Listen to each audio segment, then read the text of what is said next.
Hay unas declaraciones que está haciendo el apóstol Pablo allí que son supremamente importantes. Hoy vamos a arrancar con el versículo 3, porque son declaraciones que el apóstol está haciendo de acuerdo a la revelación que el apóstol tenía de las cosas.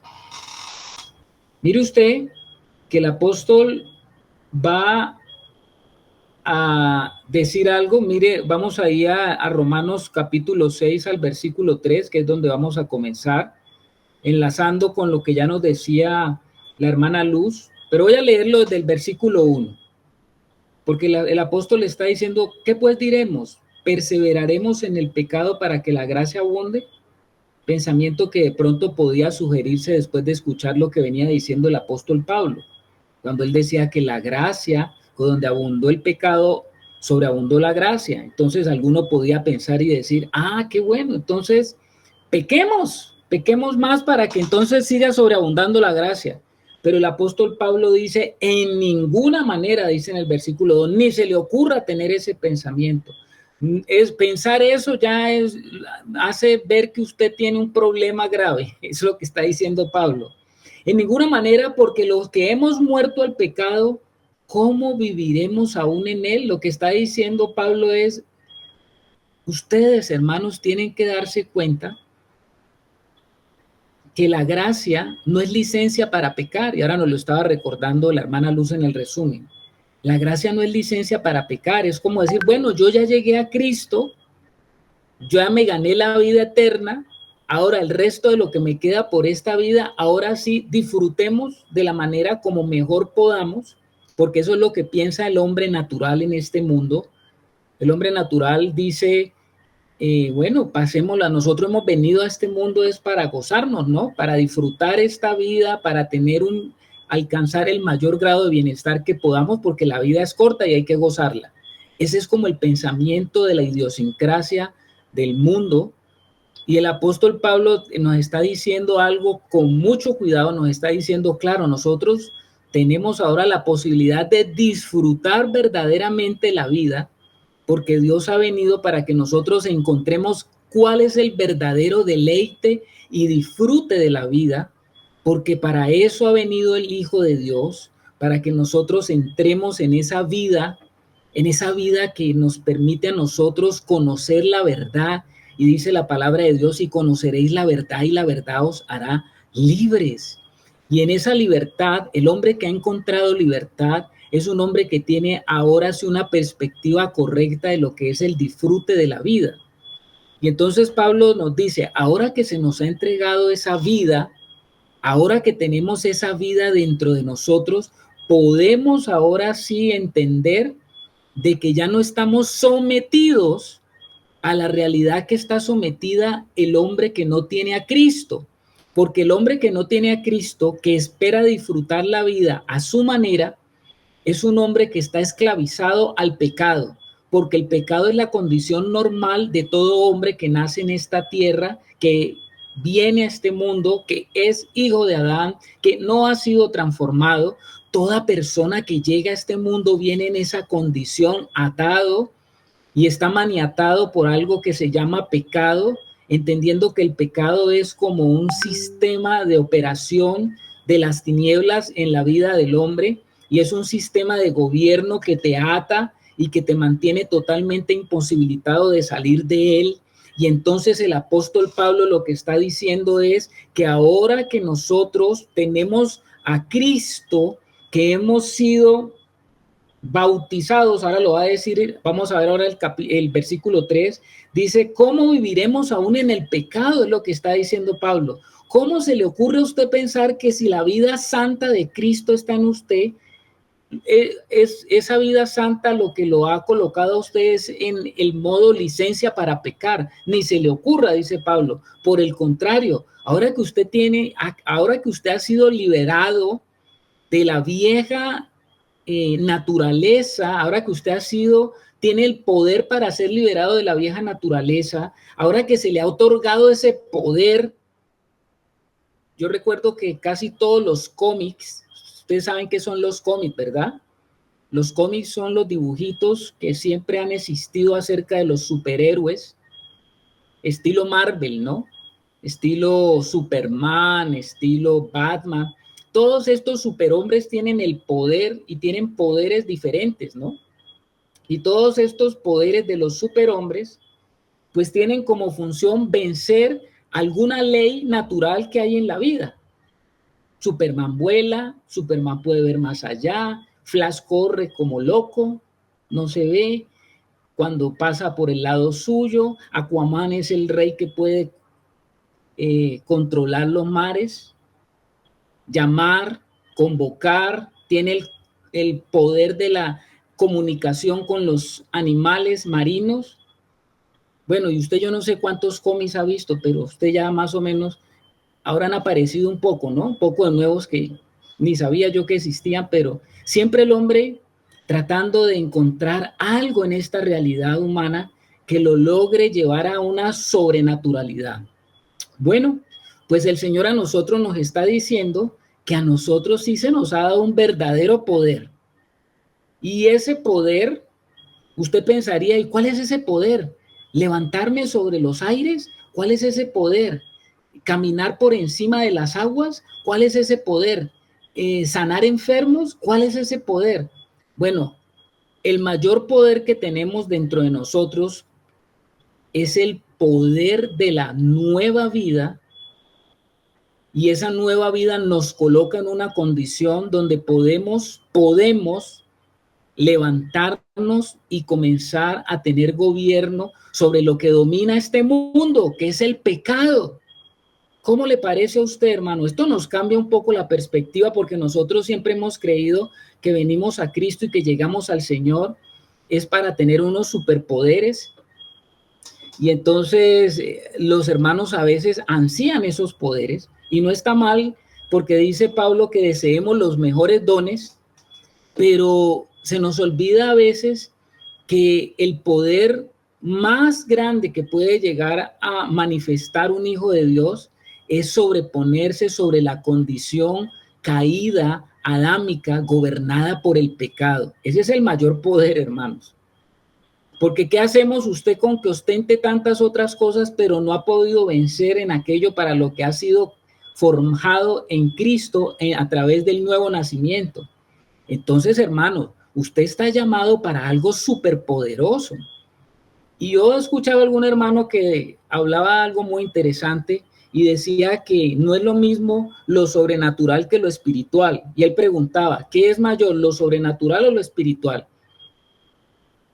Y entonces él decía que lo sobrenatural, pues es nada más vencer algún obstáculo de algo que es naturalmente físico, que se rige por las leyes físicas, pero finalmente eso que está regido por las leyes físicas y que en un momento puede ser vencido por algo sobrenatural, no significa que le dé una mayor trascendencia a un orden mayor. Pero cuando hablamos de lo espiritual, de lo que es netamente espiritual, es algo que nos lleva a una realidad superior. O sea que lo espiritual puede ser mucho más allá, entendido, que lo sobrenatural. Entonces, que el Señor nos ayude a entender, hermanos, aquellas cosas que nos han sido dadas a través del Señor, a través de la vida de Él que está dentro de nosotros, para que todos esos aspectos que en nuestra vida tienen que ser desarrollados. Esto es otra palabra que no podemos olvidar. Aspectos de nuestra vida que tienen que ser desarrollados. Ahora, si usted no desarrolla algo de su vida espiritual, algo que Dios quiere que sea desarrollado, bueno, eso se cumple como en el mundo de lo que es físico. ¿Usted ha oído qué le pasa al órgano que no se ejercita? ¿Qué le pasa al órgano que no se ejercita? Se atrofia, Carlitos. Se atrofia, dice Anita. Qué bien. Eso es una ley de la biología, ¿no? Una ley del mundo de la biología, una ley lamarquiana que dice que órgano que no se pone en funcionamiento termina por atrofiarse. Pues los órganos espirituales tienen que ejercitar. ¿Quién nos habla por ahí? ¿La hermana Rebeca?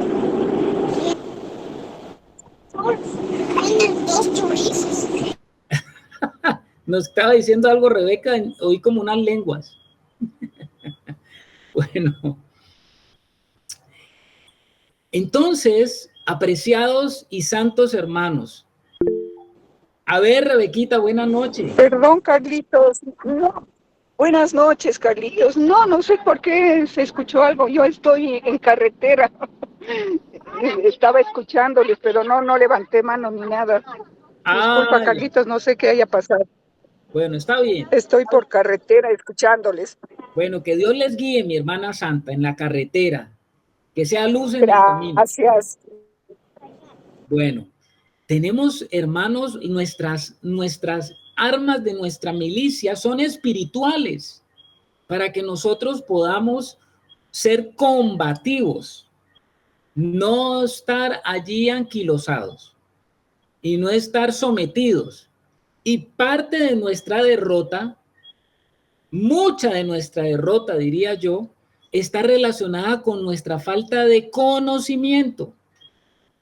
Porque el apóstol va a decir aquí ahora una palabra en el versículo 3 que me parece muy interesante, que está muy relacionado con lo que está escrito en el libro de Oseas. En el libro de Oseas se dice, hay una palabra que dice el profeta acerca de lo que el Señor manifiesta. Dice, mi pueblo perece porque le ha faltado conocimiento. Somos tan... ¿cómo sería la palabra?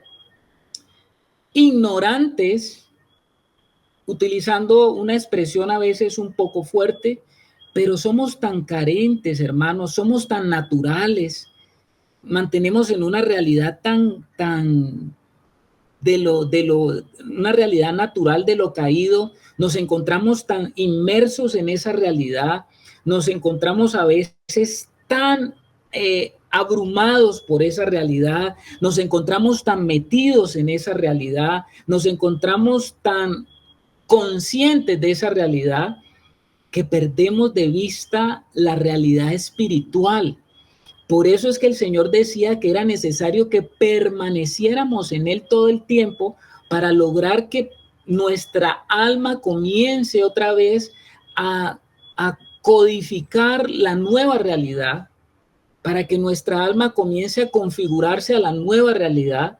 Y eso se hace solamente a través de nuestros pensamientos, a través de nuestra mente, a través de lo que conocemos y lo que vamos entendiendo. Eso lo dice Pablo, no lo digo yo. Dice, entonces, hermanos, ¿qué es lo que dice Pablo? No os conforméis a este siglo, sino que nos pide que seamos transformados por medio de la renovación de nuestro entendimiento. Nada que usted no entienda, nada que usted no haya conocido, usted lo podrá tomar o lo podrá coger, porque si usted no lo coge, pues ¿cómo? Si usted no lo ha visto, si usted no lo ha conocido, ¿cómo lo coge? ¿Cómo yo cojo algo que no conozco que tengo? ¿Cómo yo me doy cuenta que yo tengo algo si yo no lo entiendo? ¿Cómo sé de una herencia que se me ha dejado si nunca nadie me lo notifica? Por eso es que nuestra alma tiene que ser comenzada a ser notificada de los eventos espirituales que están revelados en la palabra, para que entonces nosotros muy diligentemente atendamos a lo que la palabra nos está diciendo y comencemos a tomar aquellas cosas como realidad y como verdad, porque lo que dice el Señor es real, porque lo que dice el Señor es verdadero, porque lo que dice el Señor tiene un fundamento, porque lo que dice el Señor es palabra de Dios. Y la palabra de Dios, el cielo y la tierra pasarán, pero su palabra permanecerá por siempre. Y entonces el apóstol Pablo, ahí en Romanos 6, el versículo 3, va a decir lo siguiente, y comienza con una pregunta, y es la pregunta para todos los que están en esta noche aquí, en esta sala virtual. Dice, ¿o no sabéis? Mire la expresión que utiliza el apóstol Pablo, o no sabéis, esto tiene que ver con un conocimiento. Y o no sabéis qué es lo que yo tengo que saber, Pablo, que todos los que hemos sido bautizados en Cristo Jesús, hemos sido bautizados en su muerte. A ver, hermano, lo acaba de escuchar. ¿Usted sabía? Ah, bueno, yo he oído algo acerca de eso. Pero ¿usted ha rumiado en eso?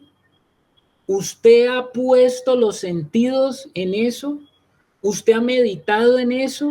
¿Usted le ha pedido al Señor, Señor, acrecenta mi revelación para que esa revelación se convierta en una realidad en mi experiencia?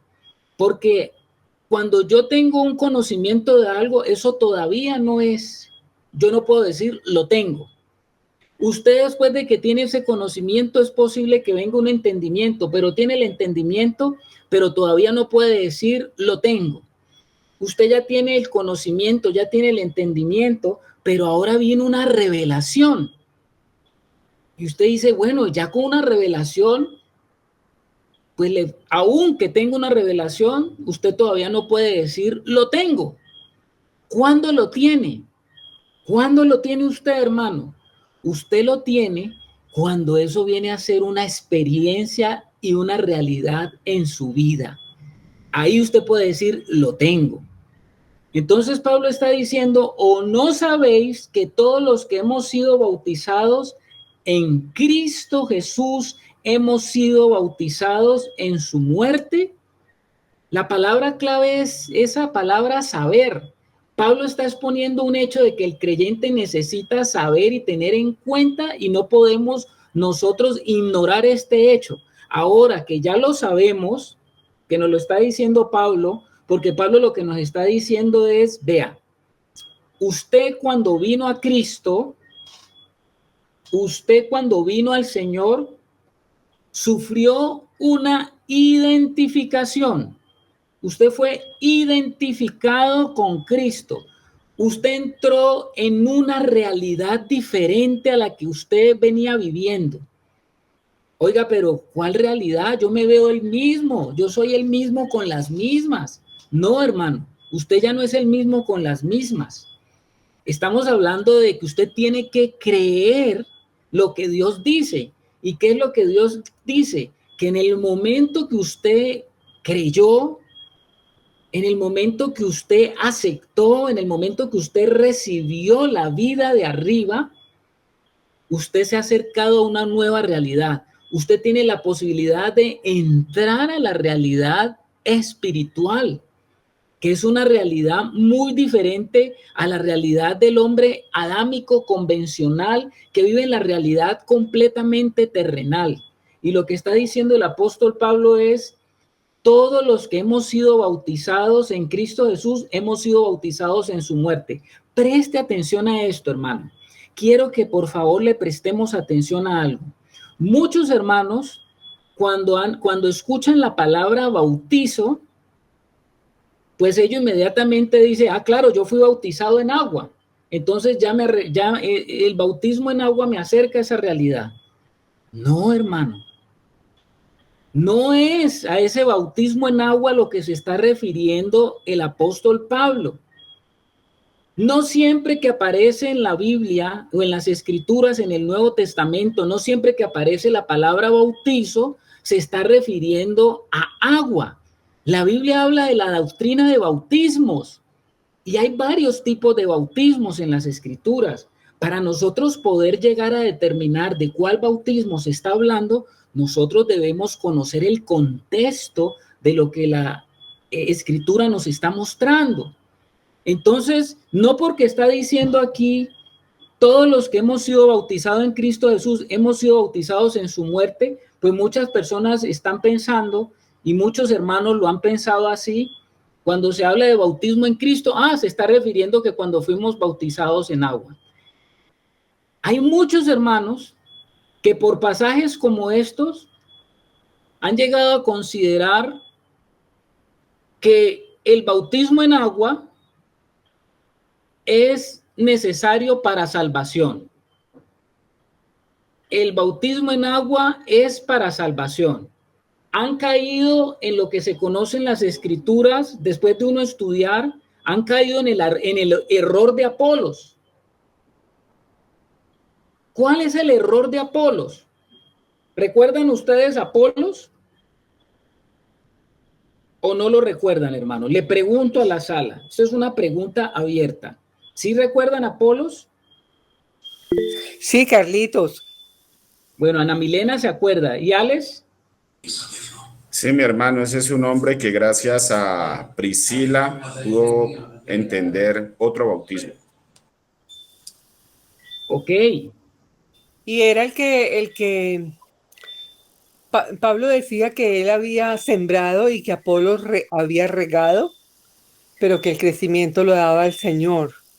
Bueno, claro, así es. Apolos era un hombre definitivamente de Dios, pero cuando él fue conocido por Pablo, él llegó primero que Pablo y estuvo predicando allá en Éfeso. Y él estuvo, a ver, él era en Éfeso que estaba, Alex. Recuerden usted, mi Sí, hermano. señor, sí, señor.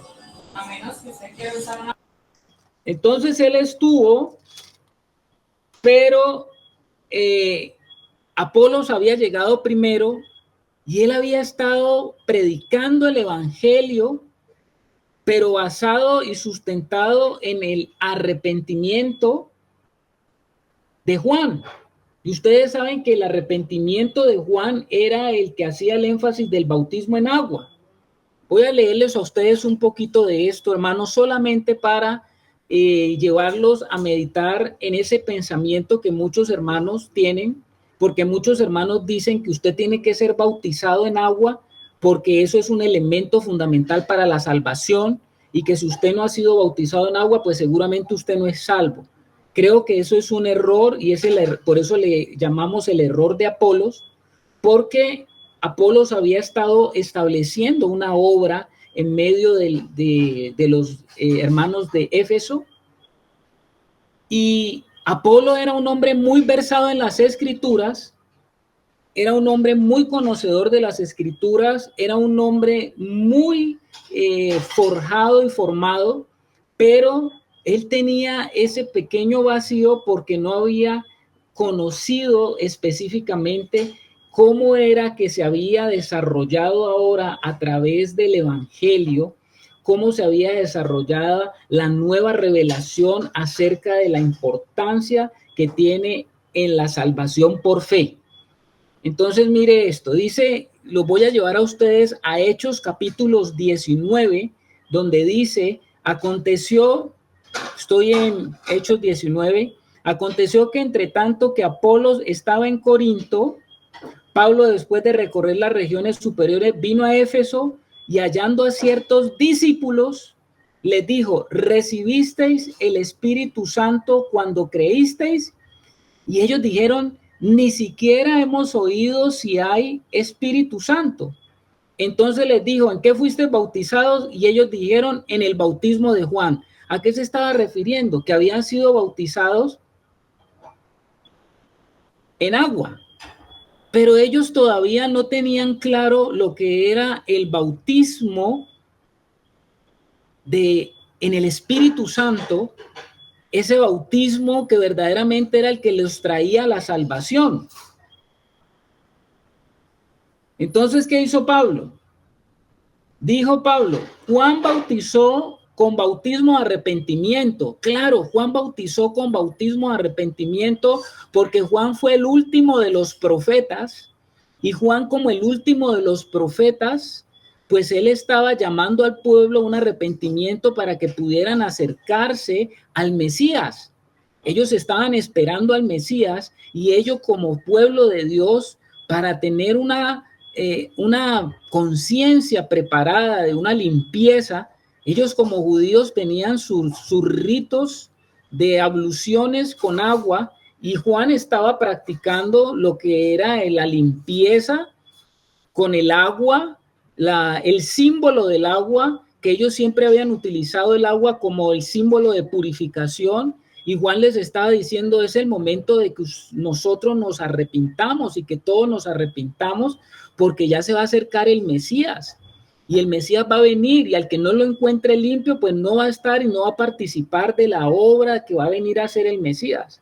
Ese era el mensaje de Juan el Bautista. hablándole a los judíos que estaban acostumbrados a ir por lo menos a Jerusalén 3 veces al año, a hacer las celebraciones de las fiestas que Dios había establecido, y de tal manera que ellos cuando subían a estas fiestas, ellos tenían que purificarse, salir de la normalidad, salir de su manera de estar viviendo la vida, porque iban a acercarse, ir a Jerusalén era o significaba acercarse al templo. Y acercarse al templo era tener contacto con Dios, y uno no podía acercarse a la presencia de Dios de cualquier manera. Entonces ellos, a través de su peregrinación, mientras iban subiendo a la ciudad de Jerusalén, ellos iban haciendo diferentes ritos de purificación.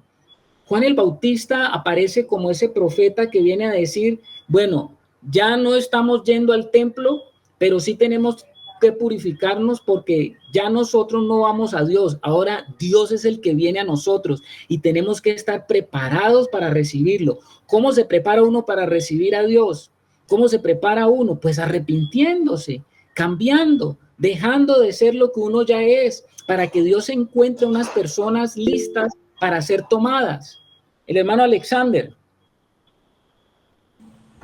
De pronto, Carlitos, para que pues, lo dejemos bien claro, ¿no? Que se puede llegar solamente hasta el bautismo en agua.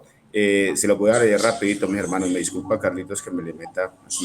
En Hechos 18:24 dice: por aquel tiempo llegó a la ciudad de Éfeso un hombre que se llamaba Apolo, era de la ciudad de Alejandría y sabía convencer a la gente con sus palabras, pues conocía mucho de la Biblia. Apolo sabía también algo acerca de Jesús y hablaba con entusiasmo a la gente y le explicaba muy bien lo que sabía acerca de Jesús. Sin embargo, conocía solamente lo que Juan el Bautista había anunciado.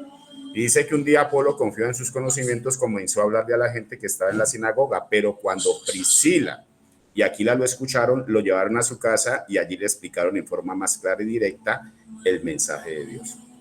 Eso solamente, mi hermano, para comprobar que podemos llegar solamente al bautismo.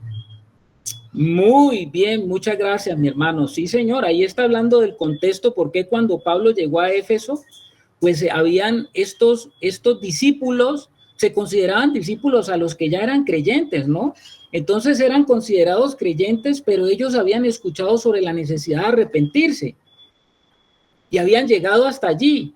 Y bueno, estaban perseverando, pero los encuentra Pablo y les dice, oiga, a ustedes les hace falta, ustedes, ustedes me parece que les hace falta algo. ¿Recibisteis el Espíritu Santo cuando creísteis?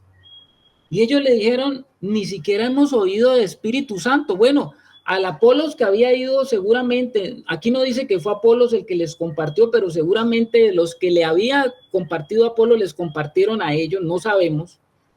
Pero lo que sí sabemos es que estos hermanos creyentes habían, bueno, por lo menos estaban creyendo en el Señor, pero no tenían esta revelación de la necesidad del nuevo nacimiento, porque seguramente no lo habían escuchado, no se les había expuesto con claridad. Como dice Pablo, o no sabéis, seguramente estos hermanos no sabían. Y fíjense lo que pasa cuando uno ignora algo. Pues estaban ellos allí creyendo que estaban haciendo las cosas bien intencionadamente, pero les faltaba lo más importante. Seguramente ellos se habían bautizado en agua, pero ese bautismo en agua no les estaba asegurando a ellos la salvación, porque lo que nos da la salvación a nosotros, ¿qué es? La presencia del Espíritu Santo que viene a nuestra vida, hermanos. Entonces dijo Pablo, Juan bautizó con bautismo de arrepentimiento, diciendo al pueblo que creyera en aquel que vendría después de él, esto es, a Jesús el Cristo. Cuando oyeron esto, fueron bautizados en el nombre del Señor Jesús, y habiendo impuesto Pablo las manos, vino sobre ellos el Espíritu Santo, y hablaban en lenguas y profetizaban. ¿Cómo les parece a ustedes, hermanos?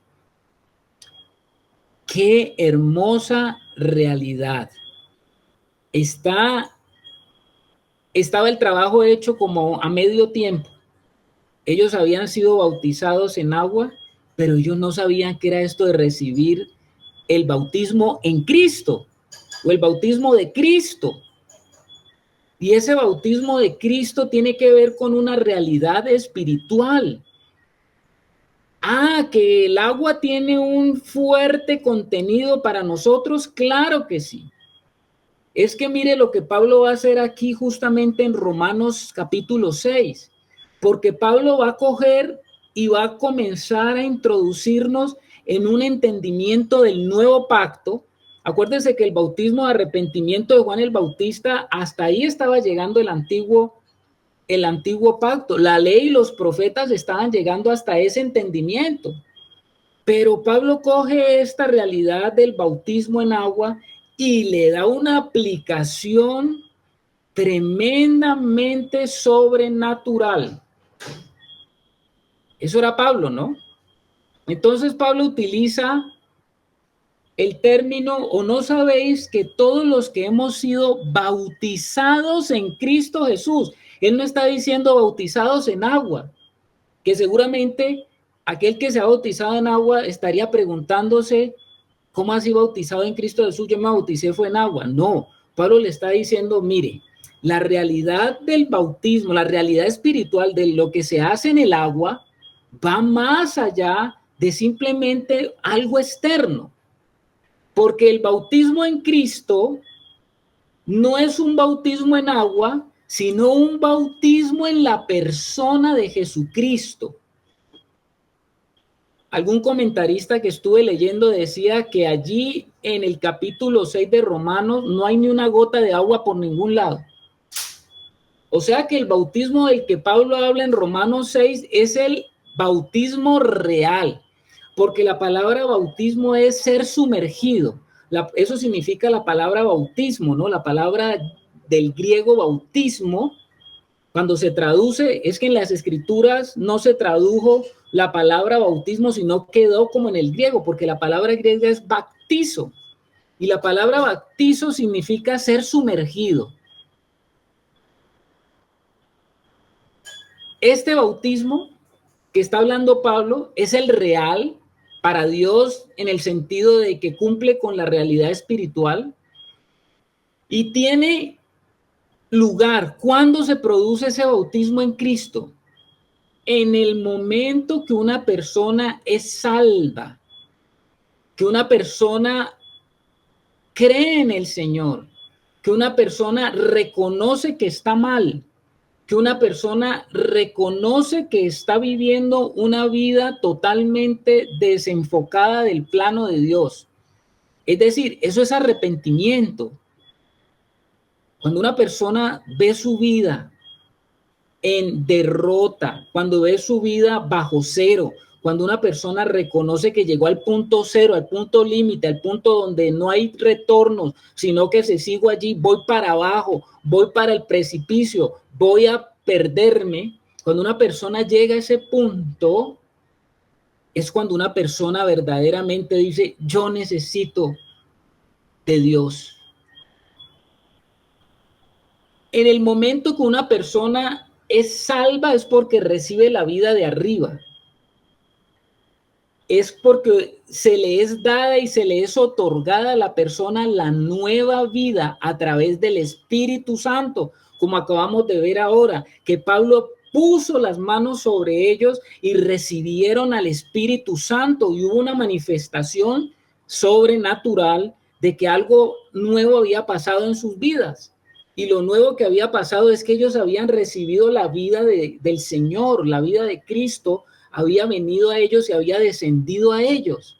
Y ese bautismo, porque cuando usted recibe a Cristo, usted es sumergido en una nueva realidad.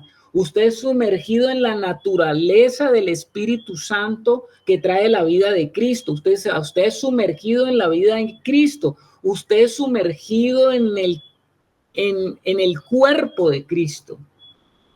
Y este es el verdadero bautismo. Hermana Rebeca.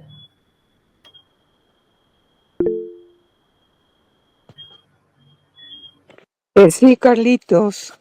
A ver, por ahí, no sé, tengo algún cuestionamiento en esto, en el sentido de que si se dice que cuando Pablo preguntaron los hermanos, ¿qué bautismo recibieron? Y dijeron, si han recibido al Espíritu Santo, y dijeron, no siquiera hemos oído que del Espíritu Santo. Dice que luego les impusieron manos y recibieron y hablaban en lenguas y profetizaban. Vendríamos a decir que lo que la denominación pentecostal dice vendría a ser eso real, que una evidencia de que se ha recibido el Espíritu Santo es el hablar en lenguas, porque el recibir únicamente a Cristo, realmente hemos visto, aquí sí tengo un poco, no sé si de confusión, no sé qué, pero sí se ha visto que personas que no se han bautizado en agua, realmente su vida ha seguido como que no pasó nada.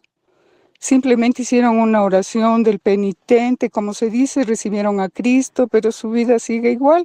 Y en muchos casos, se ha visto que después del bautismo en agua, realmente para mí ha sido el bautismo en agua como no para salvación, pero sí para la santificación, para iniciar esa puerta que se abre, porque entonces sí, cuando el Señor dijo, a ver, les dio la gran comisión y dijo, id por todo el mundo y proclamad el Evangelio, el que creyere y fuere bautizado, ese será salvo. Entonces ahí hay un poco de qué mismo bautismo se refería.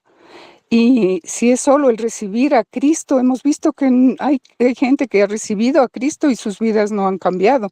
Si uno dice que al recibir a Cristo recibo al Espíritu Santo y el bautismo en el Espíritu Santo, realmente eso no evidencia, porque hay muchas personas que únicamente han hecho la oración o han recibido a Cristo, o como tú dices, han llegado al límite, han dicho sí, quiero buscar de Cristo, y vienen, aceptan, pero sus vidas no manifiestan un cambio. Entonces ahí como que sí tengo un poco de inquietud en eso de de cuál mismo bautismo estamos hablando.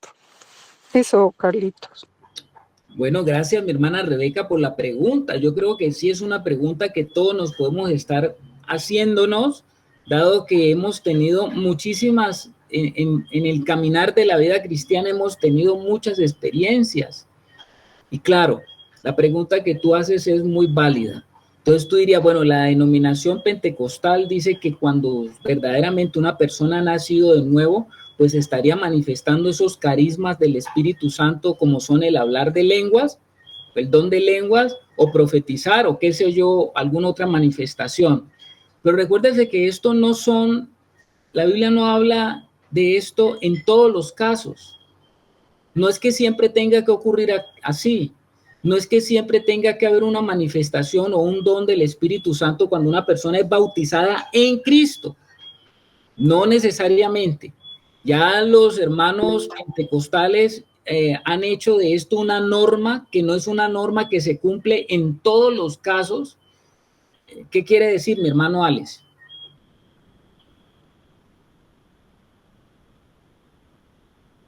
Tienes el micrófono. Que terminas tu idea, Carlitos, y yo luego, porque me gustaría que lo que leí ahora, que era en una versión diferente, leerlo en la Reina Valera, que está muy claro lo que dice el 18, y nos puede ayudar a la inquietud de Rebequita. Ok, entonces, no porque una persona no manifieste algo del Espíritu Santo, porque la palabra de Dios no dice que nosotros tengamos que tener alguna manifestación para darnos cuenta que tenemos el Espíritu Santo, porque nosotros creemos, como dice la palabra, si confesares con tu boca, creyeres en tu corazón que verdaderamente Jesús murió por ti y que tú verdaderamente sabes también y entiendes que Jesús ha resucitado, dice, si lo confiesas y si lo crees con todo tu corazón, serás salvo.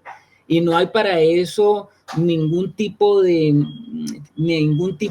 cosa que nos diga o que el apóstol diga, pero tiene que haber una manifestación de que usted tiene el Espíritu Santo. La manifestación del Espíritu Santo se puede dar en algunos casos, pero en algunos casos no necesariamente tiene que darse para verdaderamente entender que una persona tuvo el nuevo nacimiento. La Biblia habla de casos como esos, pero habla de otros casos en que no pasó eso, no hubo eso. Ya tú ves el bautismo del eunuco, por ejemplo, que él fue al agua y él no salió ni manifestó ningún tipo de don, ni habló en lengua, ni nada de eso. El etíope, ¿se acuerda? Que está allá en Hechos 8. Y definitivamente Pablo también muestra cuando llegaba a algunas regiones, él habla sobre la predicación que tuvo en estas regiones por allá de Derbe. Tampoco las personas que recibieron, ellos manifestaban dones del Espíritu Santo, para decir recibieron al Espíritu Santo. Entonces, no significa que porque una persona no ha hablado en lenguas, entonces esa persona no ha recibido el Espíritu Santo. No significa eso, porque el don de hablar en lenguas es uno de los dones del Espíritu Santo. Pero yo sé que muchos hermanos pentecostales han dicho la evidencia de que una persona ha recibido el Espíritu Santo es, y la manifestación clara es el hablar en lenguas, porque en el día de Pentecostés, cuando descendió el Espíritu Santo, los que estaban reunidos allí, como eran como 120, entonces ellos manifestaron lenguas. Entonces ellos toman este pasaje, desconociendo, como les digo, otro, y han hecho de esto una doctrina. Y no hay una doctrina en la Biblia ni en las Escrituras que pueda soportar lo que ellos están diciendo, porque tienen que haber muchos versículos testigos para que nos digan que es así. Creo que hay casos muy puntuales donde ha pasado esto, como lo muestra la Escritura, como lo que pasó con Cornelio también, cuando Pedro fue allá y estuvo allá predicando el Evangelio, pero no siempre se daba de la misma forma, no siempre se da de la misma forma y no siempre indica esto. Ahora sí, Alex. Gracias, Carlitos. Ese mismo pasaje, mis hermanos, que leí ahora en Hechos 18 está mucho más como claro en la Reina Valera.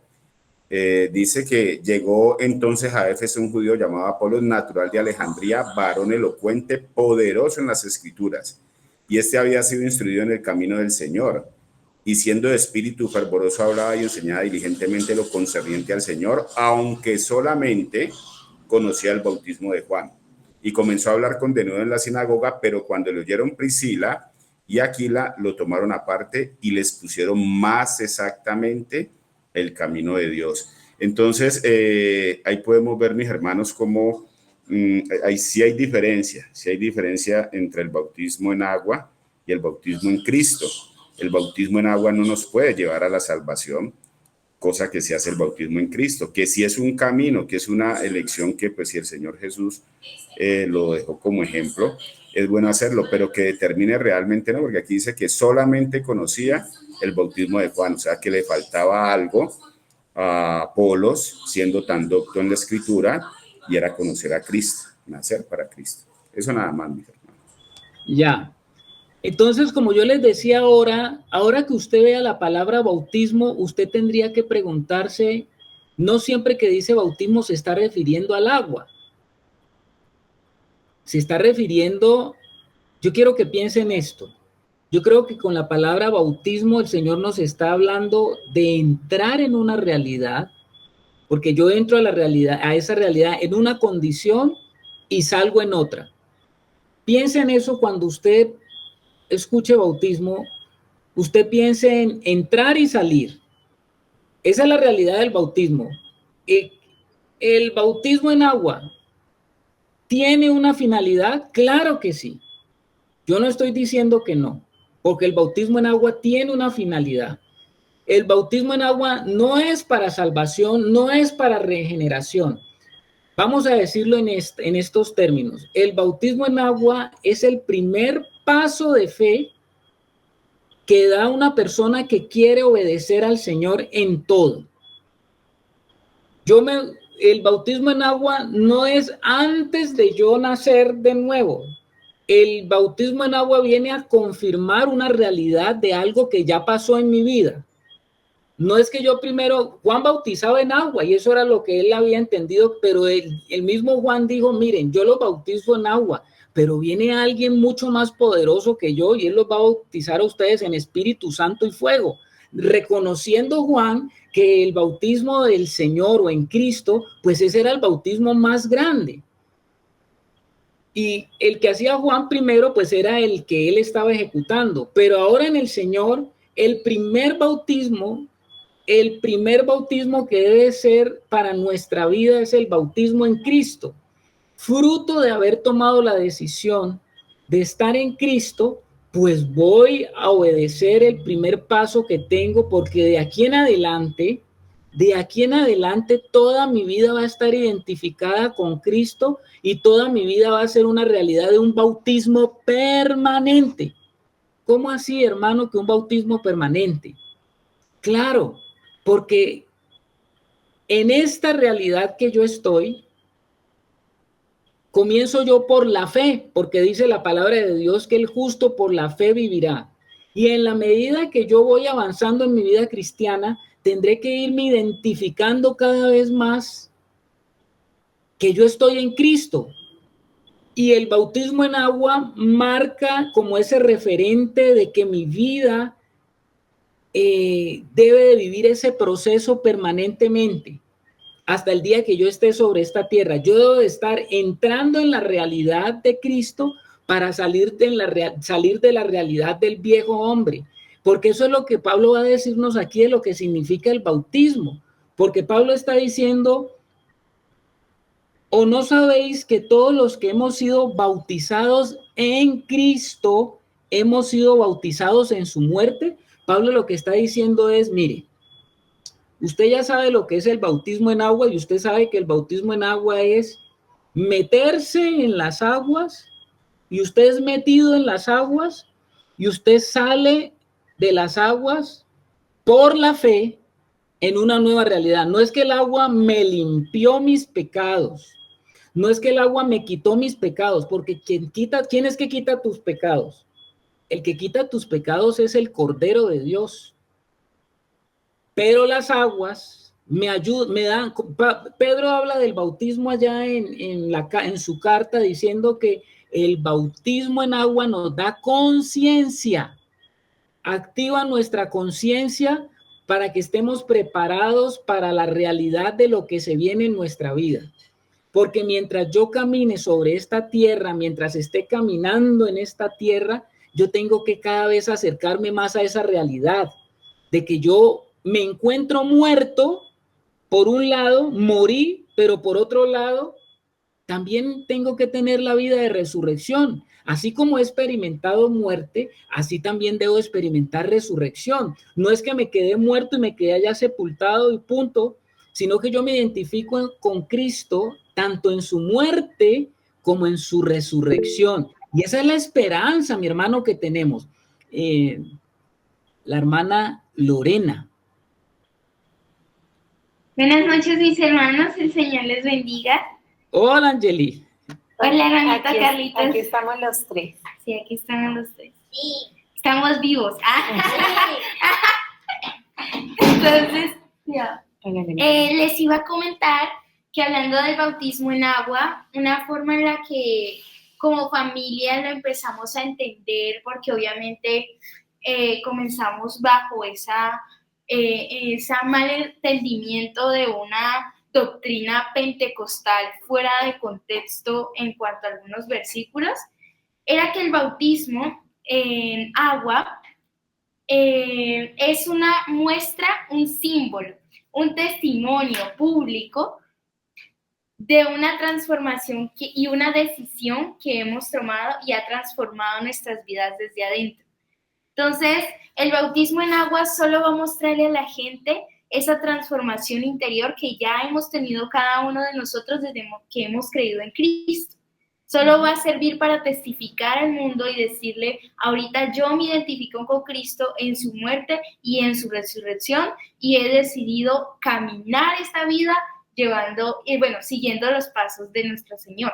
Esa era la visión que nosotros, digamos, el Señor nos ha dado, obviamente alineándose a la palabra como familia. Muchas gracias, Angeli. Sí, efectivamente, tiene eso, el peso que tú nos estás diciendo en la Escritura, porque por un lado el bautismo nos está mostrando y está haciendo pública una decisión que yo he tomado, porque el que se bautiza, pues ha tomado un compromiso si es que verdaderamente lo está tomando, de seguir a Cristo y obedecer al Señor para ver cumplida la realidad de las cosas de arriba. Entonces, el que toma la decisión de bautizarse está mostrando públicamente que está dispuesto a tomar la decisión, número uno. Pero número dos, también la persona está diciendo, este paso que estoy dando es mi primer paso de fe a la obediencia del Evangelio. Es el primer paso de fe de un sinnúmero de pasos que yo voy a tener que dar basado en la fe. Otra vez, mi hermanita Angeli. No, ahorita de la mamá, soy Lorena. Bueno, hermanos, yo voy a hablar algo muy cortico, de acuerdo a lo que yo viví personalmente, valga la redundancia. Yo inicié en una iglesia hace mucho tiempo, desde Miami, la conocí, la iglesia ministerial de internacional, llegué acá a Colombia y acá me bautizaron. Y doy testimonio de que eso no hizo nada en mí. Yo continué viviendo mi vida del mundo y una doble vida y yendo a la iglesia. Entonces, no es el bautizarse el que te transforma. Es lo que decía mi niña, simplemente cuando ya hemos recibido a Cristo y hemos aceptado seguir con Él, rendirnos nuestra vida ante Él, que uno ahí ya empieza es a llevar esa transformación, y el bautizo ya en agua es una parte como de mostrar lo que ya uno recibió espiritualmente. Bueno, gracias, mi hermana. Efectivamente, lo que dicen los hermanos es así, también como decía la hermana Rebeca, no por el hecho de que usted va al agua, porque muchas personas han ido al agua presionados, muchas personas han ido al agua emotivamente en una presión colectiva de querer ir a identificarse con un grupo especial, porque para muchos el bautismo en agua se convirtió en la identificación con un grupo. El día que usted venga acá y se bautice con nosotros, algunos hasta hacen unos diplomas, de membresía, que cuando usted se bautiza, entonces a usted le hacen miembro de esa congregación. Entonces, el bautismo se ha convertido en un rito de iniciación para entrar a determinada congregación, pero no es eso lo que significa el bautismo, y gloria a Dios porque en esta noche lo estamos tratando, porque el bautismo no es ningún rito de iniciación para que usted comience o sea miembro de una congregación.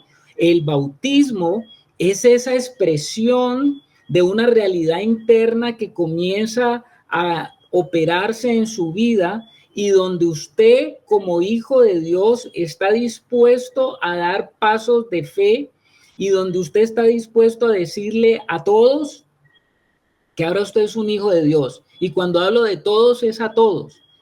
Estoy hablando de las realidades naturales y estoy hablando de las realidades espirituales. Si usted lo hace en esa conciencia, por eso Pedro habla de que el bautismo nos ubica en una nueva conciencia, pero no te salva, como lo dicen algunos. Pero no es que si yo recibo el bautismo, entonces ahora sí es arrepentirme y recibir el bautismo como si fuera una obra de algo que yo tengo que hacer.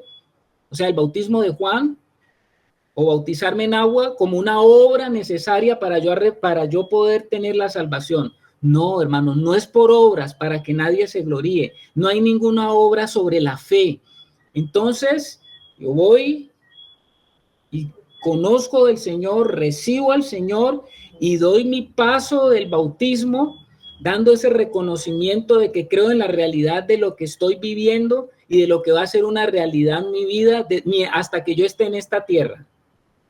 Porque yo estoy entendiendo entonces que he sido sumergido en Jesucristo y colocado en el Hijo de Dios, con ese resultado de que ahora estoy en Cristo.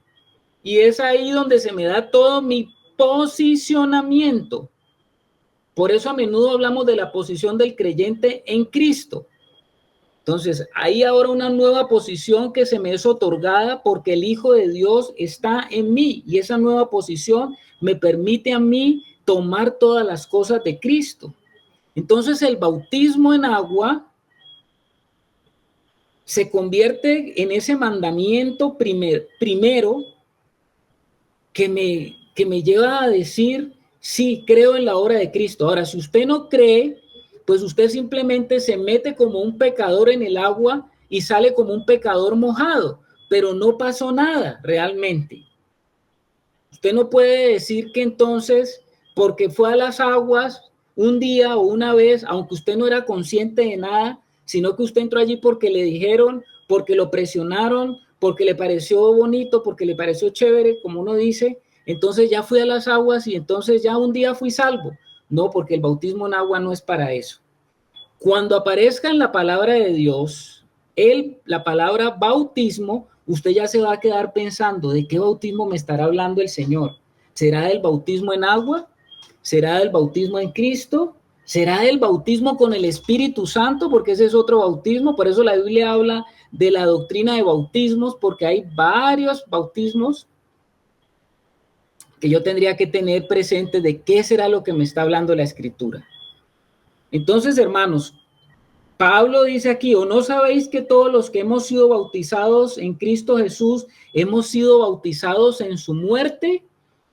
¿Qué es lo que está diciendo Pablo? Bueno, cuando usted es entrado en la realidad de Cristo, voy a quitar la palabra bautismo para no crear confusión. Cuando usted ha entrado en la realidad de Cristo, usted entra en la participación de la realidad de la muerte del Señor. Usted entra en la realidad del crucificado en el madero. Esto está revelando que su vida anterior, que es la vida adámica, ha terminado a la vista de Dios. Oiga esto. Lo que está diciendo Pablo es que desde el punto de vista de Dios, a la vida adámica que había en usted se le ha dado muerte. Y esa es la posición como Dios te ve. Y es la posición que tomamos por fe y tenemos que mantener por fe mientras caminamos en este mundo.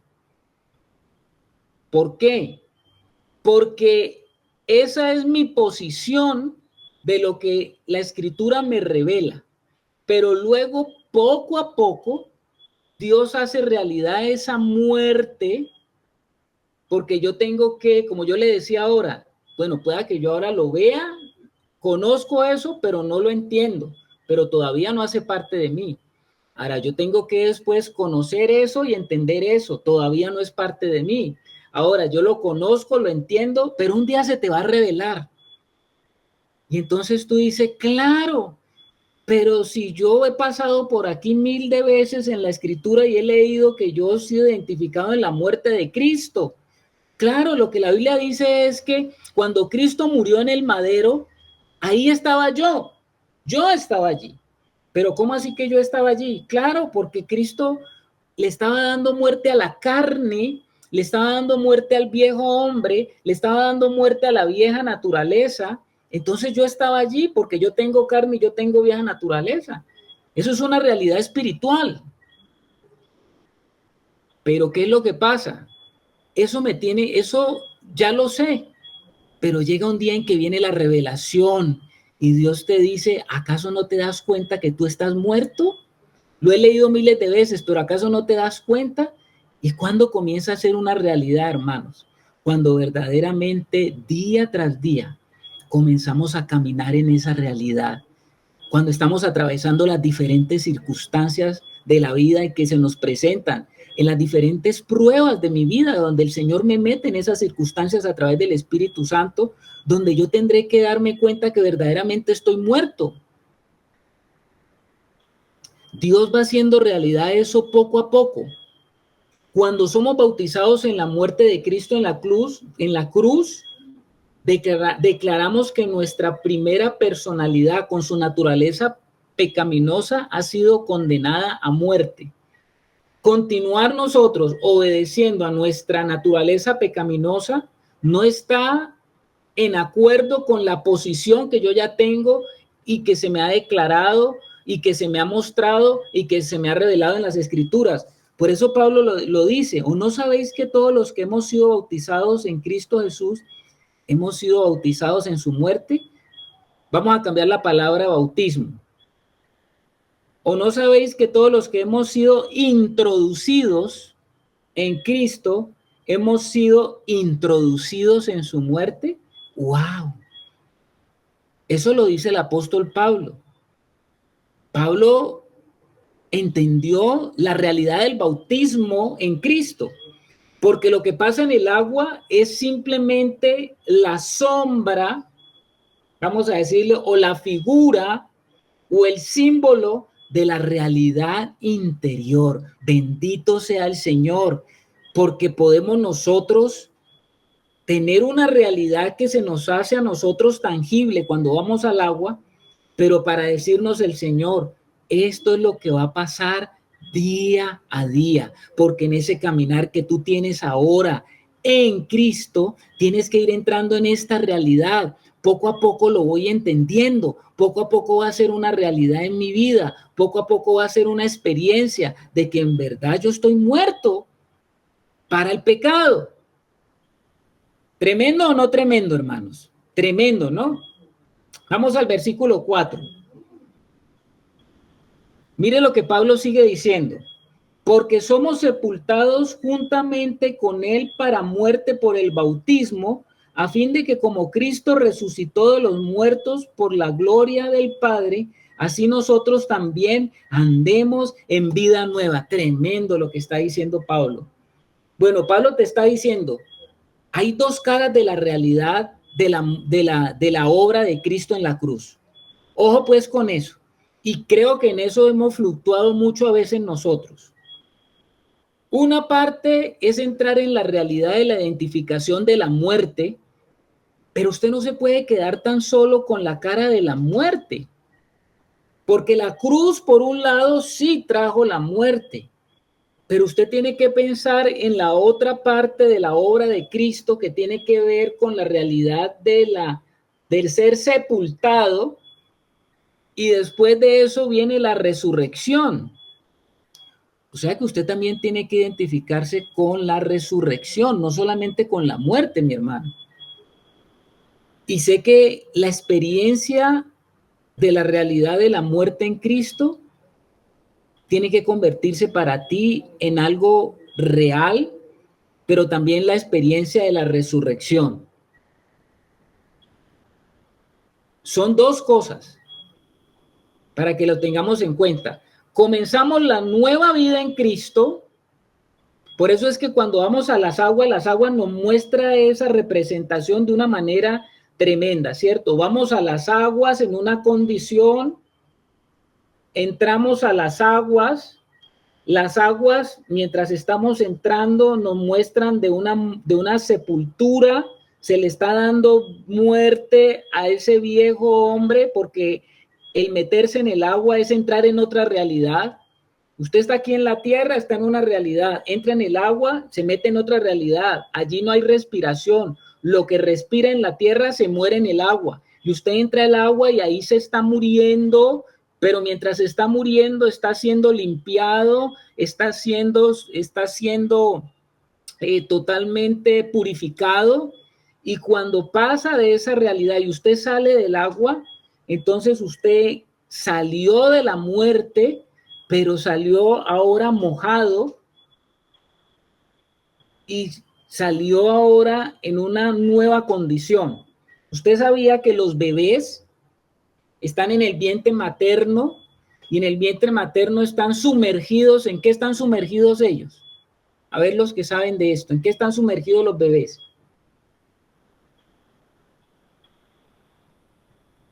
¿Nadie? ¿Biología? Líquido amniótico. Eso, habló una mamá con experiencia.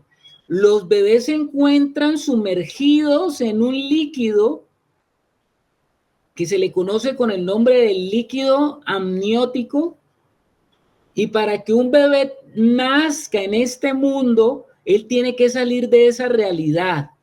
Una cosa es cuando él estaba ya en el vientre de la mamá, donde estaba identificado con su mamá por el cordón umbilical, totalmente en una realidad diferente, pero en el momento que se rompe la fuente, las mamás me están entendiendo, entonces el agua sale y el bebé viene a este mundo y sale a este mundo a una realidad totalmente desconocida para él y tiene que cortársele el cordón umbilical para que en esta nueva realidad venga a experimentar y a tener las experiencias como nunca antes las había tenido, porque una cosa es estar en el vientre de la mamá y otra cosa es ya estar afuera enfrentado con la mamá, pero ya no en la mamá. Ay, Señor, todas estas realidades que el Señor nos permite entender, ¿cierto? Son realidades que Dios nos está mostrando figuras y nos está mostrando cosas para que nosotros entendamos la realidad espiritual. Recuérdense que primero es lo natural y después lo espiritual. Y usted cuando ha estado como hombre viviendo todas estas experiencias, usted comienza a entender entonces la realidad espiritual. Porque lo que es natural viene de lo que se ve, viene de lo que no se ve. Entonces, nosotros nacimos en el mundo de lo que vemos, pero ahora comenzamos a entender el mundo de lo que no se ve por lo que vemos. ¿Se trabó la lengua? ¿Se le trabó la lengua a mi hermano? ¿Es como un trabalenguas o no? ¿Estamos bien? Levante el dedito a ver.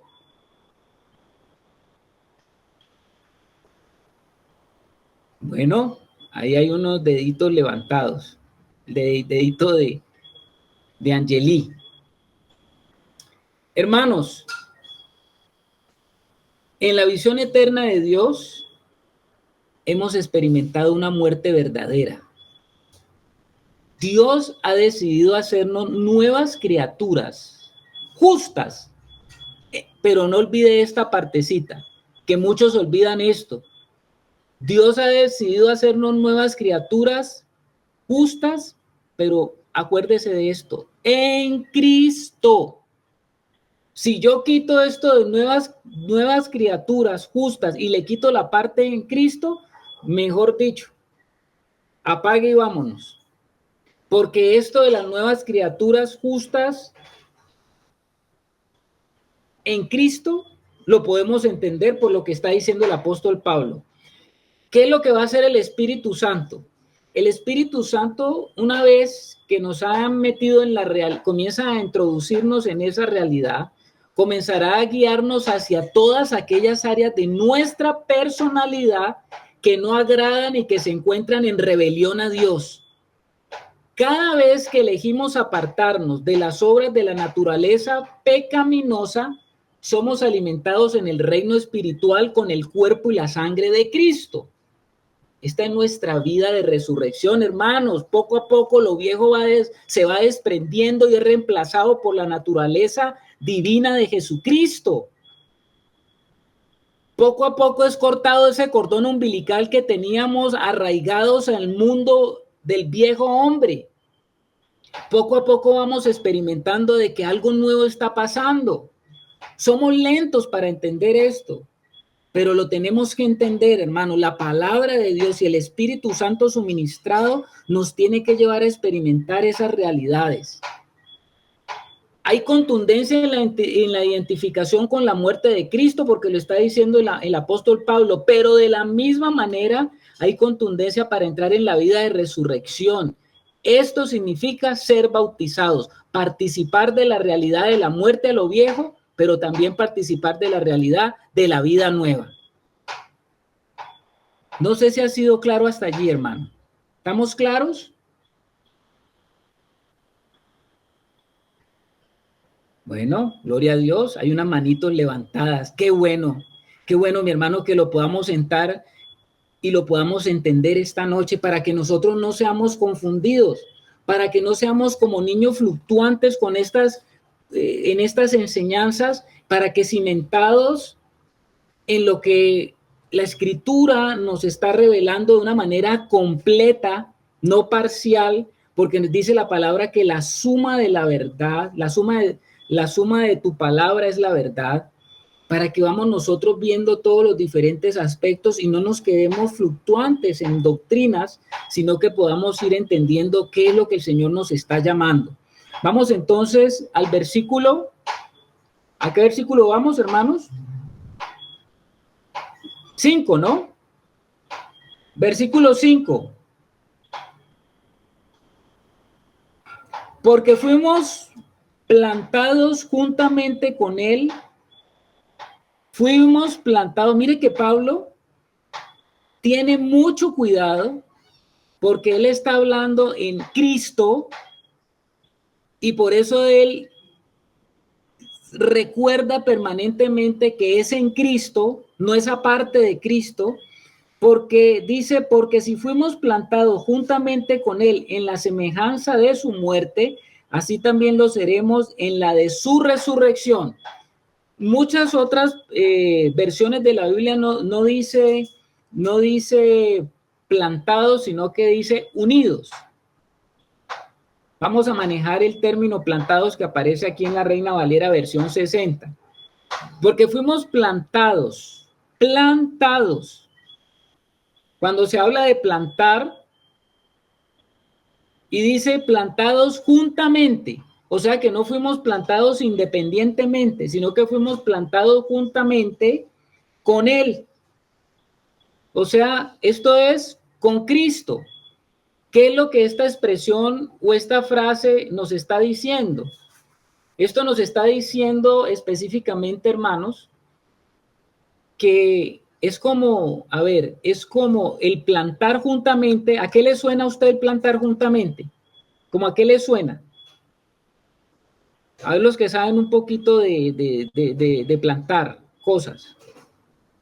¿Usted le parece que este plantar es como poner un arbolito aquí a un lado y otro arbolito al otro lado?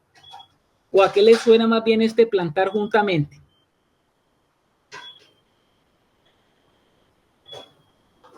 ¿No hay ninguna opinión, hermanos?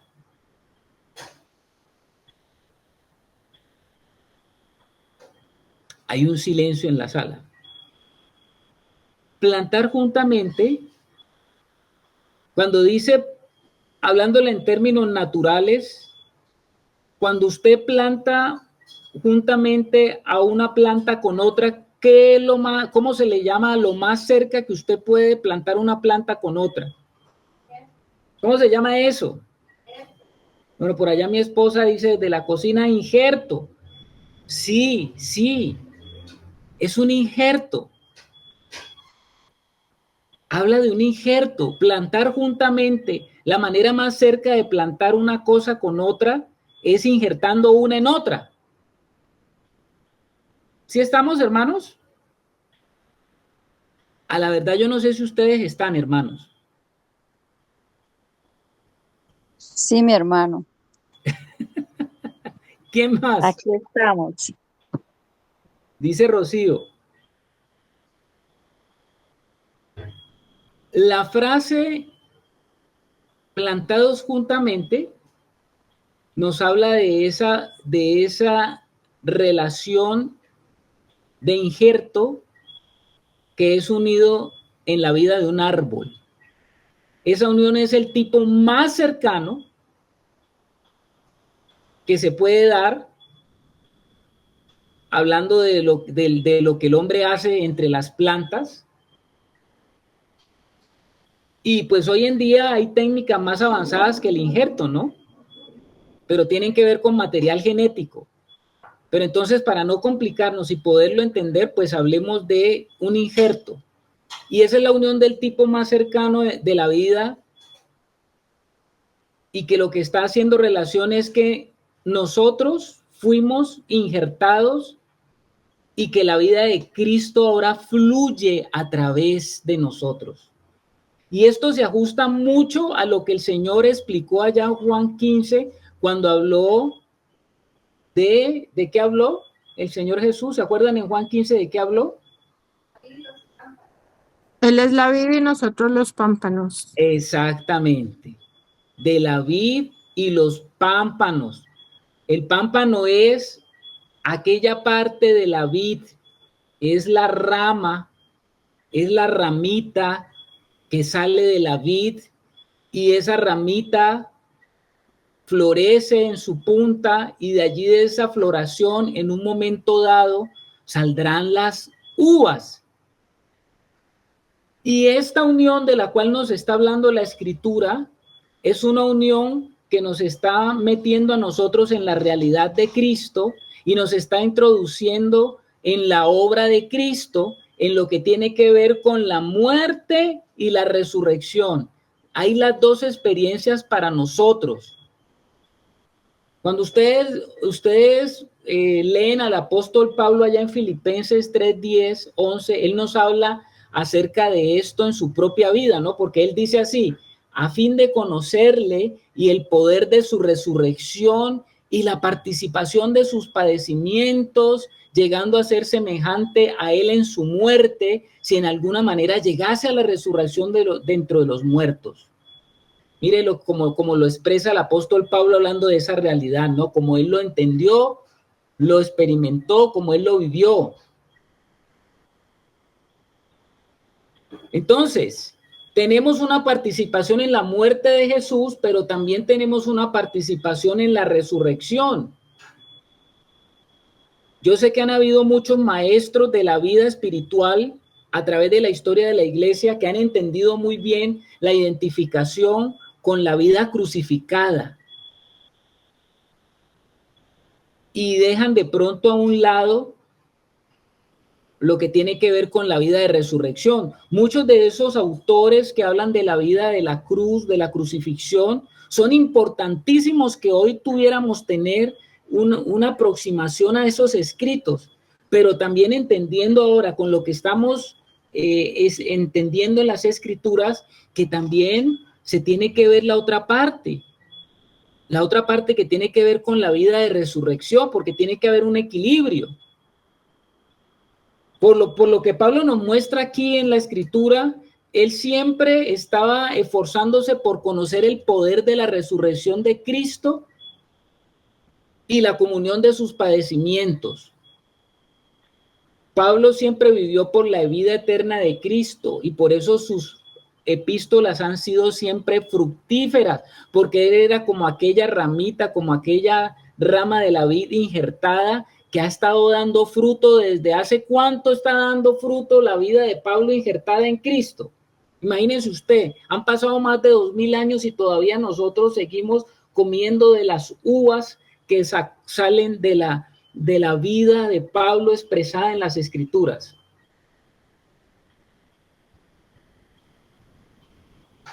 Quedamos ahí en el versículo 5, mi hermanos. Versículo 6. Vuelve otra vez Pablo a decir, sabiendo esto. Ya habíamos hecho el énfasis en el versículo 6 de, o no sabéis. Vuelve otra vez, dice Pablo, que hay algo que debemos de saber. Que nuestro viejo hombre fue crucificado juntamente con él para que el cuerpo del pecado sea destruido a fin de que no sirvamos más al pecado. ¡Wow! Bueno, Pablo añade un nuevo nivel aquí de entendimiento y de comprensión a lo que sucedió cuando morimos espiritualmente con Cristo. Pablo dice que experimentamos una crucifixión. ¿Una crucifixión de quién? De nuestro antiguo yo. Ese yo que estaba en pecado y autosuficiencia antes de que estuviéramos en Cristo, fue crucificado espiritualmente de la misma manera que Cristo fue crucificado físicamente en la cruz. En respuesta a nuestra fe, lo que Dios dice es que ahí en la cruz Dios destruyó a nuestro antiguo yo, el cual estaba bajo el dominio y el poder del pecado. Yo sé que no es fácil de entender, mi hermano, porque esto tiene que ser una experiencia y tiene que venir una revelación. En mí, el espíritu que yo portaba, separado de Dios, hace relación con quién. El espíritu que yo portaba separado de Dios. ¿Con quién hace relación, hermanos? ¿Con qué personaje hace relación?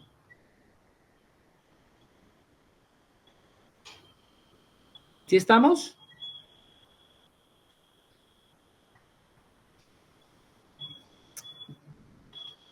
Esta es una pregunta para los hermanos que están aquí en la sala. Nosotros teníamos un espíritu separado de Dios. ¿Con quién podemos relacionar? ¿Con qué personaje podemos relacionar ese espíritu separado de Dios? Hermano, pues el espíritu que opera en los hijos de desobediencia, o sea, en los separados de Dios, pues es el enemigo. Sí, muy bien, pero ese espíritu, ¿con qué personaje de la Biblia lo relaciono? Carlitos, ¿no es como un espíritu adámico? Exactamente, mi hermano Edwin. Gracias. El viejo hombre, a lo que se llama el viejo hombre, es el que tiene el patrón de Adán. El viejo hombre. En el espíritu nosotros nos identificamos con Adán. Adán es el que se le conoce como el viejo hombre. Adán es el viejo hombre. Esa parte íntima de nosotros arraigadas con el deseo de rebelarse en contra de Dios y sus mandamientos estaba en Adán cuando cayó. Por lo tanto, nosotros nos identificamos en nuestro espíritu con Adán. Te quiero decir una cosa, el sistema de la ley no puede tratar con el viejo hombre debido a que únicamente le puede decir al viejo hombre cuál es el estándar de la justicia de Dios. La ley no puede reformar al viejo hombre. Ahora, ¿qué es lo que entiende el sistema de la gracia? El sistema de la gracia entiende que el viejo hombre nunca podrá ser reformado, debe ser puesto a muerte. Y para el creyente, el viejo hombre muere con Jesús en la cruz. O sea, que ese espíritu que hay en nosotros cuando nacemos en este mundo separado de Dios se está identificando con Adán. Adán es el viejo hombre. Ahora, cuando usted cree en Cristo, ¿qué le pasa a su espíritu? A su espíritu tiene que experimentar el nuevo nacimiento. O sea que mi espíritu es llevado en Cristo a muerte, pero en Cristo es llevado también a resurrección. Y eso es lo que la Biblia llama como regeneración. No sé si está muy complicado, hermanos. Ustedes me dirán.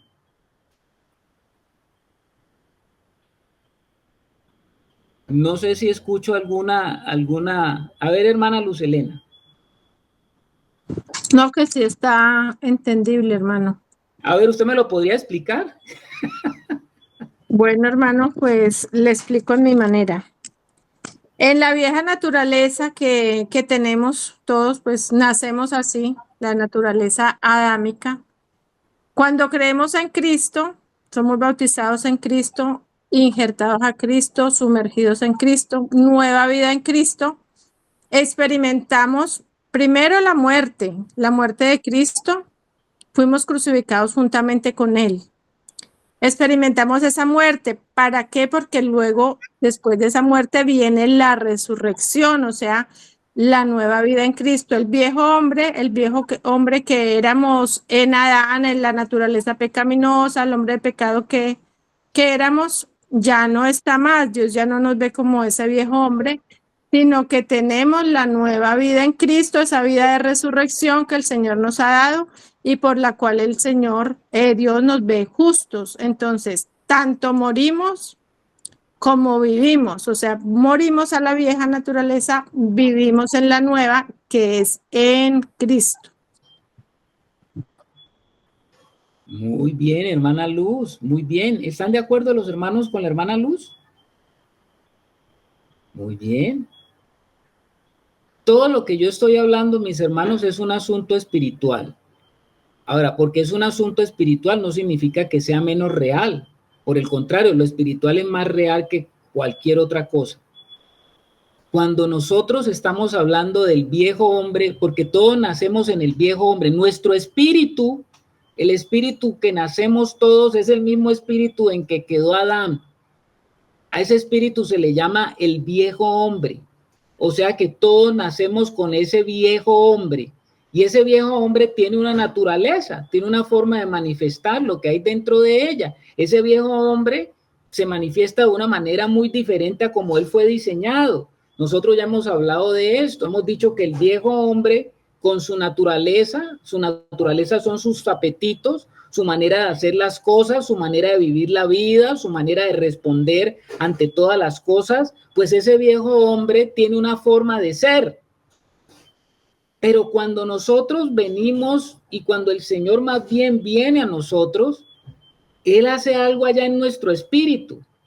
¿Y qué es nuestro espíritu? Le trae la realidad a ese viejo hombre de la muerte, porque nuestro espíritu pasa por ese proceso de una manera inmediata, porque nuestro espíritu en ese momento experimenta esa muerte a al viejo hombre, pero inmediatamente tiene que entrar en la realidad del nuevo hombre, que es Cristo, y viene y se une Cristo, el Espíritu de Cristo, el Espíritu Santo se une a nuestro espíritu y le transmite esa realidad. Ahora, todo lo que ya le ocurrió a Cristo en mi espíritu es un asunto consumado. Ahora, la que tiene que ser notificada es mi alma, porque mi alma opera en otra dimensión, no opera en la dimensión espiritual. Nuestra alma tiene que ser comunicada acerca de las cosas que han sucedido. Espero que no nos confundamos, mis hermanos. Cuando el Señor dice eso, yo sé que estamos hablando de unos conceptos, hermanos, que a veces nos pueden llegar a confundir, pero pidámosle al Señor que no nos confundamos. En lugar del viejo hombre, Dios le da al creyente un nuevo hombre. Y ese hombre trae una nueva naturaleza, ¿no? Una personalidad que es obediente, agradable hacia Dios, que quiere seguir los mandatos de Dios. Y ese nuevo hombre está ya en nosotros, en nuestro espíritu. Dios utiliza nuestra muerte al viejo hombre, la naturaleza, ese viejo hombre con su naturaleza de pecado, porque Dios quiere librarnos a nosotros de toda la influencia que ese viejo hombre creó en nuestra alma.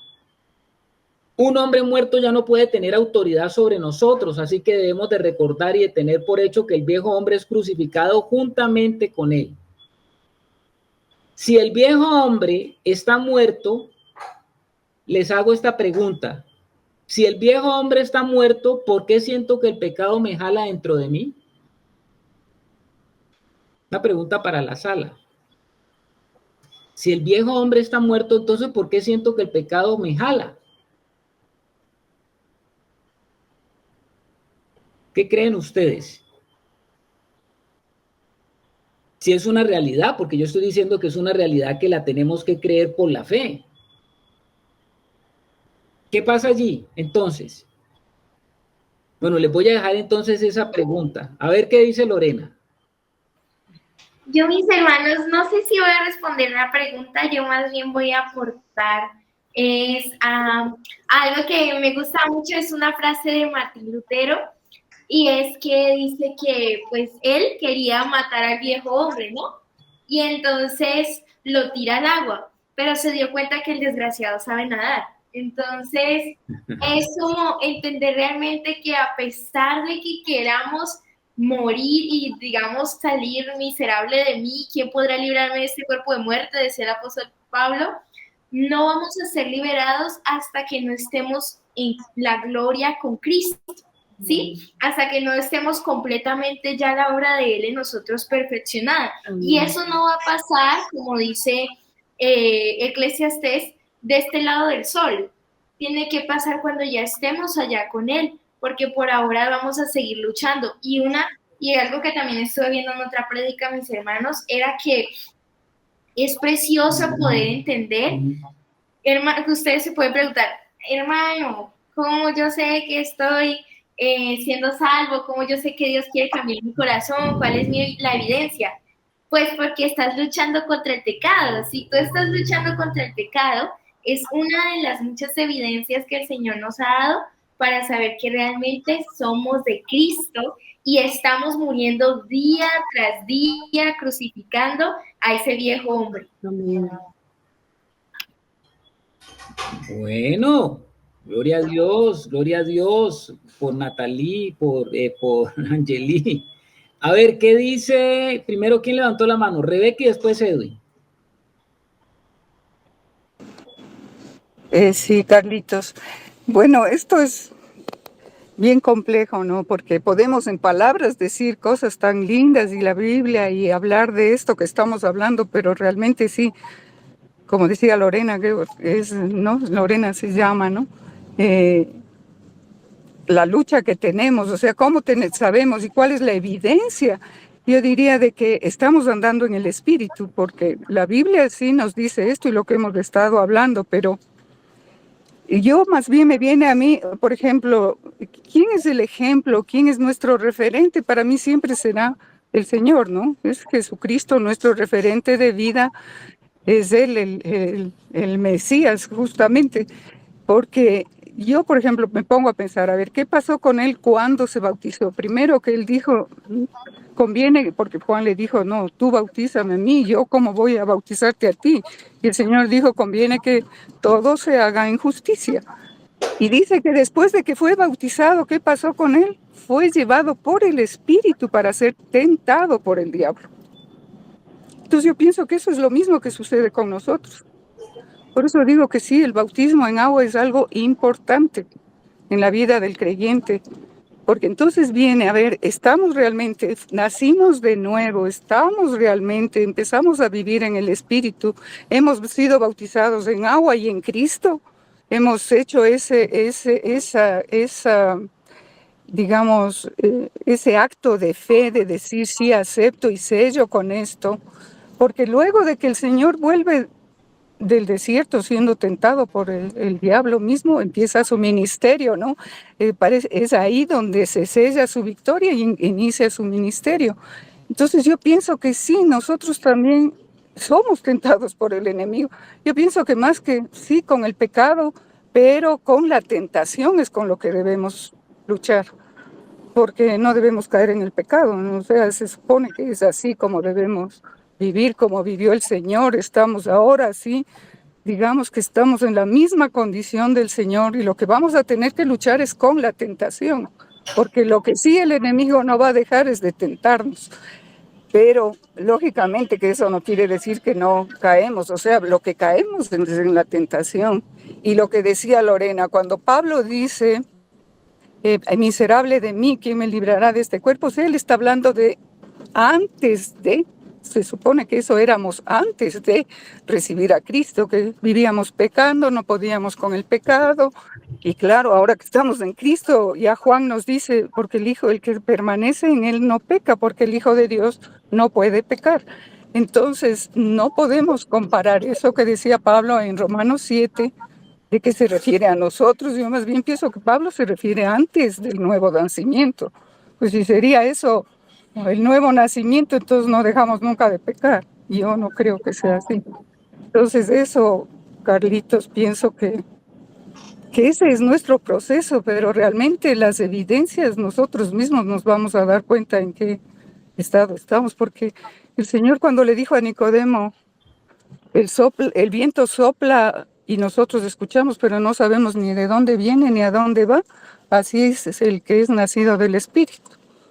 Entonces sí es como tú decías, no es como el nacimiento de un niño que no sabemos cuándo es el tiempo, pero se está gestando, ¿no? Pero no sabemos cómo está el niño gestándose en el vientre. Yo creo que igual nos pasa a nosotros eso, Carlitos. Gracias, Rebeca. Vamos para cuando lleguemos allá a ese Romanos 7 que ya vamos a llegar, vamos a ver más detalladamente esto. ¿El hermano Edwin? No, Carlitos, era para pues, levanté la manito para estar de acuerdo con lo que dijo la hermana Angie, que no me pareció muy buena ilustración. Y bueno, y aprovechando también, pues que cada día el Señor va añadiendo un poquito más de su revelación y pues le doy gracias a Dios que nos ayuda en este caminar a entender un poquitico cada día más esa parte de la obra del Señor espiritualmente. Trae una revelación y un poquitico más de entendimiento y pues que el Señor nos ayude, ¿no? A avanzar en ese conocimiento. Y una duda, Carlitos, es también el tema de si la obra de Cristo se da en ese plano espiritual, el plano almático, ¿cómo lo llamaríamos? O esa parte referente a nuestra alma. Eso era. Gracias, mi hermano Edwin. Claro, el plano espiritual es el plano donde se dan todas estas realidades para que sea nuestra alma comunicada, y el plano del alma se llama el plano almítico. El plano espiritual es el plano donde se nos da y se nos entrega todo lo que Cristo, toda la obra de Cristo, todos los beneficios de Cristo, todo lo que Él alcanzó, todo lo que Él logró, todo lo que Él... todo está en ese plano, y cuando recibimos la vida de Cristo recibimos todo, hermanos. Es como cuando usted tiene una semilla y usted ve una semilla y mira un árbol que es fruto de esa semilla, un árbol de manzanas. Usted toma una semillita de manzana y usted mira esa semillita y usted mira el árbol. ¿En qué se parece ese árbol a la semilla? Usted ve un árbol con unas realidades, usted ve un árbol con unas facultades, usted ve un árbol con una vida, usted ve un árbol con ramas, usted ve un árbol con fruto, con hojas, usted ve un árbol con flores, usted ve un árbol con fruto que sigue produciendo fruto, y usted dice, pero si yo aquí tengo una semilla y acá tengo un árbol, ¿qué relación hay entre la semilla y el árbol? Yo no veo, porque una semillita pequeñita de una manzana comparado con un árbol frondoso de manzanas, usted dice, ¿cuál es la relación? Bueno, ¿cómo va a encontrar usted la realidad de eso? Siembre esa semilla, guíela con paciencia, dele lo que ella necesita, agüita, luz, tierra, y va a ver la transformación de lo que hay en esa semilla. El poder de la semilla, el poder de la transformación, porque toda la vida de ese árbol estaba en esa semilla. O sea que en esa semilla están escondidas las raíces, el tallo, las ramas, las hojas, el tiempo de para esto, el tiempo de aquello. Todo está en esa pequeñita semilla, mi hermano. Todo está allí, hasta que llegue y se desenvuelve todo eso. Cuando nosotros recibimos la vida de Cristo, recibimos todo lo que se nos ha otorgado de parte de Dios, hermano. Pero en la medida que se desarrolla la vida de Cristo, vamos accediendo a todas esas cosas, porque la vida se va desarrollando dentro de nosotros. No sé quién levantó la mano, Anita, creo. Pero como que se fue. Hermanos, dejemos allí. Pensemos en esto y quedemos en esa pregunta para que la meditemos dentro de 8 días. Si el viejo hombre, desde el punto de vista de lo que Dios considera, está muerto, ¿por qué todavía el pecado me sigue jaloneando? ¿Qué es lo que pasa entonces? Hoy no